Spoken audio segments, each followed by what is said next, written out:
आज का यह दिव्य प्रवचन एक गहरी और जीवन बदलने वाली सच्चाई पर आधारित है। हम सब जीवन में किसी न किसी ऋण से बंधे रहते हैं। आज का विषय है पितृ से मुक्त होने का सरल उपाय। प्रेमी आत्माओं, हम कहते हैं ये मकान मेरा है, ये व्यापार मेरा है, ये खेत मेरा है, लेकिन क्या ये सच है? जरा सोचो, मकान आपका है पर टैक्स सरकार का देना पड़ता है, दुकान आपकी है पर जीएसटी देना पड़ता है, नौकरी आपकी है लेकिन तनख्वाह से टैक्स कटता ही है, यहां तक कि पानी, बिजली, गैस पर भी टैक्स। यानी इस संसार में कुछ भी पूरी तरह आपका नहीं है। सज्जनों, जब बाहर की सरकार से टैक्स दिए बिना जीना संभव नहीं, तो क्या भगवान ने जो ये अनमोल मनुष्य शरीर दिया है उसका कोई टैक्स नहीं है? हाँ है, वह टैक्स है भगवान का भजन, भगवान की शरण। अगर ये टैक्स नहीं दिया तो जीवन में दुर्गति सुनिश्चित है। भजन प्रेमियों, शास्त्रों में कहा गया है मनुष्य जन्म अपने साथ 3 पण लेकर आता है। पहला है देव, देवताओं ने हमें जल, वायु, अग्नि, सूर्य और चंद्रमा दिया। दूसरा है शिष्य, महर्षियों ने हमें वेद, गीता, भागवत और शास्त्र दिए।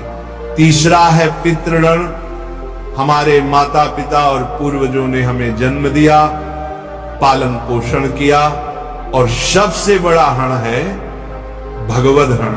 स्वयं भगवान ने यह दुर्लभ मनुष्य शरीर दिया है। पितृण क्या है?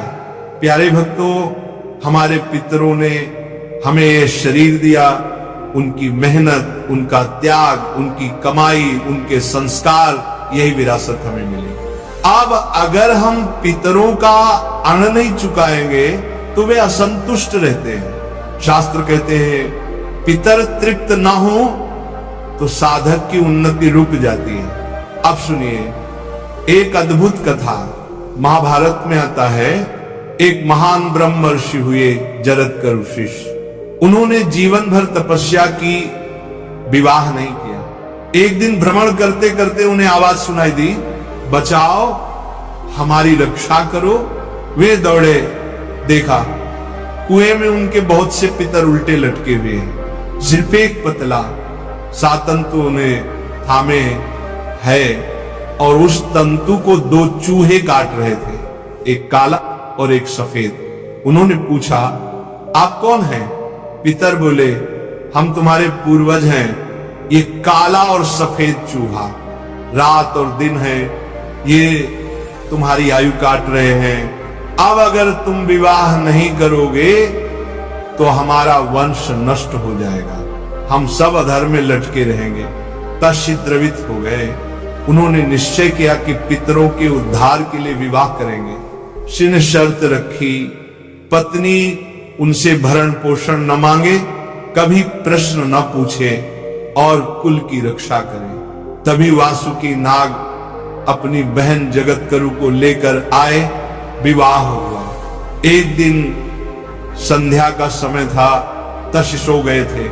पत्नी सोचने लगी, संध्या काल में सोना धर्म विरोधी है, अगर इन्हें ना जगाऊं तो पाप लगेगा, अगर जगाऊं तो मेरी शर्त टूट जाएगी। फिर भी धर्म की रक्षा के लिए उन्होंने कहा, महाराज उठिए, संध्या हो रही है। श्री जागे और बोले, तुमने शर्त तोड़ी, अब मैं तुम्हें त्यागता हूं। पत्नी बोली, अगर मेरे त्याग से आपका धर्म बचता है तो यह ठीक है। देखो भजन प्रेमियों, पत्नी का यह त्याग कितना अद्भुत है। इसी से उनके पुत्र आस्तिक हुए, जिन्होंने बाद में राजा जन्मेजय के सर्पयज्ञ को रोक दिया और पितरों को तृप्त किया। सज्जनों, इस कथा से शिक्षा मिलती है, केवल तपस्या से हण नहीं मिटते। पितरों का उद्धार केवल भगवत भजन से होता है और जो हरि का नाम जपता है वह सभी क्षणों से मुक्त हो जाता है। भागवत में स्पष्ट कहा गया है, एकादशी का व्रत और हरि स्मरण करने वाले का कोई फीतर शेष नहीं रहता। भाई बहनों, तो पितृऋण से मुक्त होने का सरल उपाय क्या है? भगवान की शरण, हरि नाम का भजन, भागवत श्रवण, एकादशी का पालन और संतों का संग। जो ये करता है उसका पितृऋण तो क्या सब बन मिट जाता है। प्यारे भक्तों, आज हम EMI और लोन चुकाते रहते हैं, समय पर ना चुकाओ तो बैंक रिकवरी एजेंट भेज देता है। उसी तरह अगर हम पितरों और भगवान का अन्न नहीं चुकाते तो जीवन की उन्नति रुक जाती है, मन अशांत रहता है। इसलिए भजन ही जीवन का असली EMI है।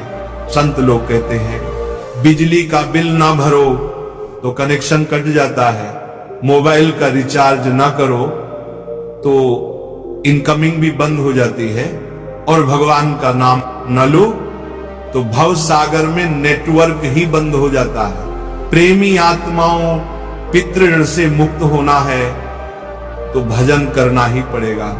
भगवान का नाम ही एकमात्र सरल उपाय है। भजन से पितर भी प्रसन्न होते हैं, देवता भी प्रसन्न होते हैं और जीवन भी सफल हो जाता है। इसलिए सुबह शाम हरि नाम जपिए, एकादशी का व्रत कीजिए, भागवत और गीता पढ़िए और संतों का संग कीजिए। यही है पितृ अन्न से मुक्त होने का सरल उपाय। राधे राधे। चुकाते रहते हैं, समय पर ना चुकाओ तो बैंक रिकवरी एजेंट भेज देता है। उसी तरह अगर हम पितरों और भगवान का अन्न नहीं चुकाते तो जीवन की उन्नति रुक जाती है, मन अशांत रहता है। इसलिए भजन ही जीवन का असली EMI है। संत लोग कहते हैं, बिजली का बिल ना भरो तो कनेक्शन कट जाता है, मोबाइल का रिचार्ज ना करो तो इनकमिंग भी बंद हो जाती है, और भगवान का नाम न लो तो भव सागर में नेटवर्क ही बंद हो जाता है। प्रेमी आत्माओं, पितृऋण से मुक्त होना है तो भजन करना ही पड़ेगा। भगवान का नाम ही एकमात्र सरल उपाय है। भजन से पितर भी प्रसन्न होते हैं, देवता भी प्रसन्न होते हैं और जीवन भी सफल हो जाता है। इसलिए सुबह शाम हरि नाम जपिए, एकादशी का व्रत कीजिए, भागवत और गीता पढ़िए और संतों का संग कीजिए। यही है पितृ अन्न से मुक्त होने का सरल उपाय।